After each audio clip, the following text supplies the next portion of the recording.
It's the champ, Shannon the Cannon, two-time heavyweight champion of the world. And you're watching Sports Icons. Subscribe. Let's go, champ. Let's go, champ. Let's go, champ. Champ. There are a lot of ex-fighters now almost jumping on the side of Anthony Joshua, and what makes it interesting is that they are pretty much telling Deontay Wilder, Anthony Joshua is the A side here. You are not. You have to bow down to whatever Anthony Joshua wants if you want to create a legacy for yourself and get that fight. And Floyd Mayweather has been saying this, and Floyd Mayweather said that Anthony Joshua is the A side, and Deontay Wilder, you need to pretty much do whatever Anthony Joshua tells you to do. Now, we do know Floyd and Anthony Joshua are kind of pals. When Joshua was over in America, he spent some time in Vegas, hoping to secure the venue in Vegas to stage the rematch with himself and Vladimir Klitschko. Ultimately, that fight never happened. But either way, Joshua was willing to go to America, and he spent some time with Floyd Mayweather. So Floyd Mayweather is on the side of Anthony Joshua by saying he is the cash cow, he is the unified champion, and everyone else, you need to step your game up. And another legend has said similar words as well, but also said that Wilder versus Anthony Joshua is a big fight, but Anthony Joshua is the one that could hang in any era of heavyweight boxing. So the legend that is Big George Foreman, this is what he said about Anthony Joshua.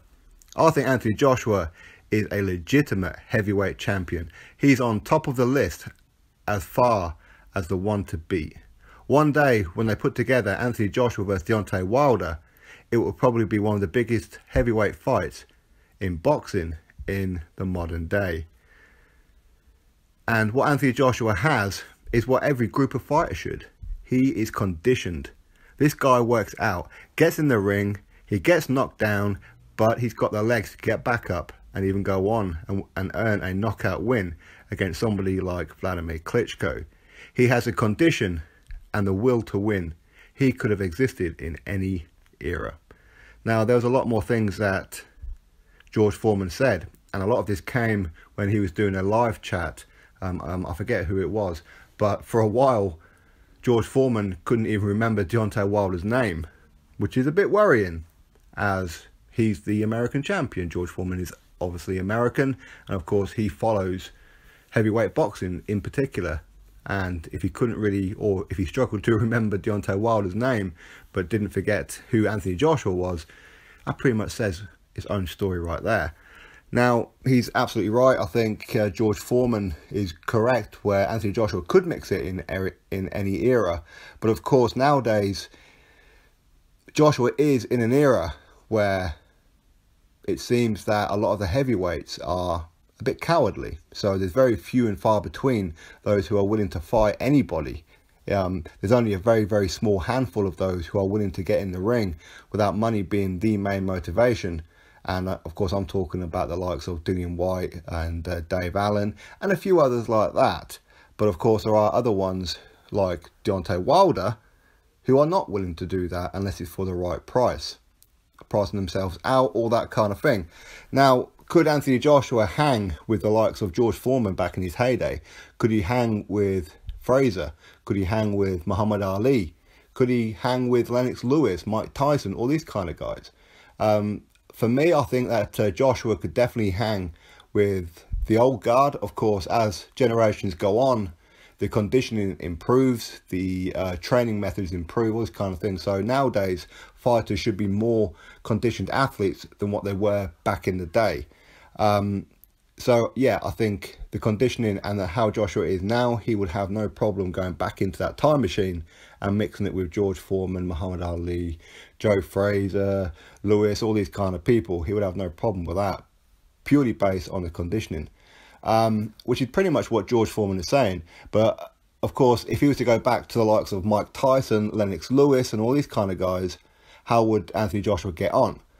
And for me, that's a lot harder era than what it was beforehand, and I think Joshua may struggle a little bit. I mean, that's not to say he can't go on and beat these guys. I really don't know. For me, Lennox Lewis is my favourite heavyweight ever. So I don't know if Lennox Lewis or Anthony Joshua would win that fight. But as of right now, I would still probably edge with Lennox Lewis. But as far as the fight with Wilder goes, yes, it is a huge fight. But it's only a huge fight because it's Anthony Joshua in a title fight to try and get another belt. That's the reason why it's big. Just like it is with Joseph Parker.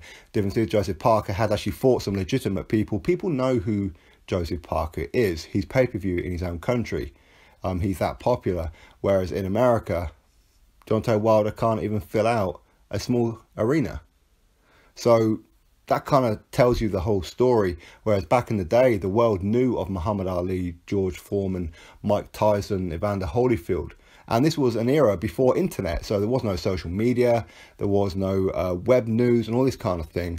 Or YouTube, where you could pretty much follow what's going on. You had to rely on newspapers and whatever is on the news, all that kind of thing. Whereas nowadays, in the era of internet, we know everything about every move of whatever. But yet, Deontay Wilder has been in the game for 9 years. He's a heavyweight champion of the world.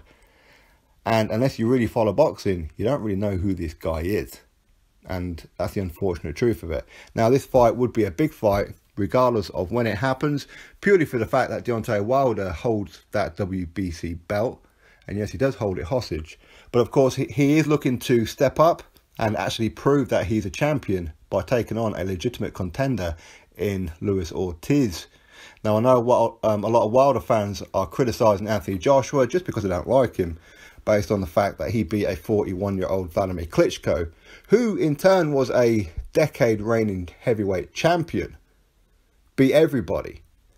But yeah, it's perfectly okay for Deontay Wilder to fight Luis Ortiz and get credit for it when Luis Ortiz has never been champion and isn't far off the same age as what Vladimir Klitschko is right now. Some say older.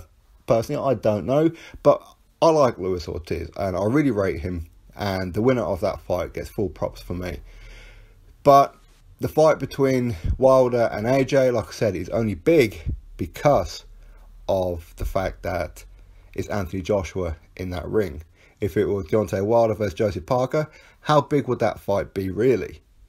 Now, of course, he goes on about conditioning, and he's absolutely right about Anthony Joshua, that he does keep himself in shape. He goes to the gym, and for me, while that's great, and he is focused on his boxing skills and improving and this, that and the other, and it's great, for me, the only kind of niggle that I really kind of have with Joshua is the fact that I think he's too heavy.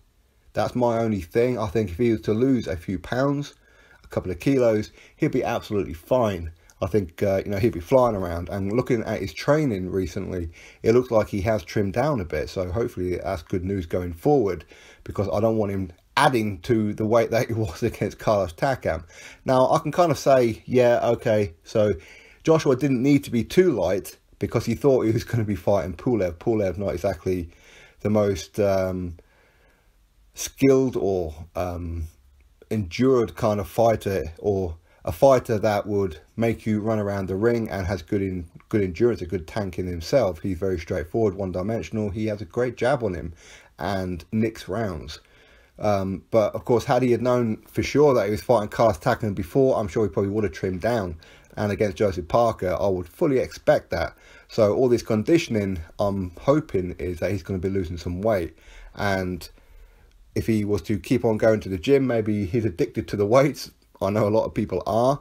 They can't help it. They need to condition their body and feel like they're becoming sick or something if they don't pump iron as hard as what they possibly can.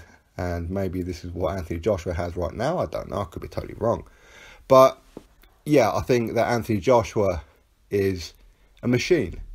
And he is a proper athlete in every sense of the word, just like Vladimir Klitschko was. He would live in the gym. He would practice on the sparring. He would practice techniques, improving his skills, looking at the areas where he's not particularly strong at and trying to improve them. And you see that pretty much every fight, that Joshua is improving all the time. And only 20 fights in, he is a legitimate prospect. He's still a prospect. I know he's a unified champion, but with his experience in the pro game, he is a prospect. Deontay Wilder is a veteran, but yet he's only just come out of the prospect category, according to some anyway. So anyway, that was George Foreman's statement anyway. So you let me know yours. Click that thumbs up, subscribe. Catch you next video.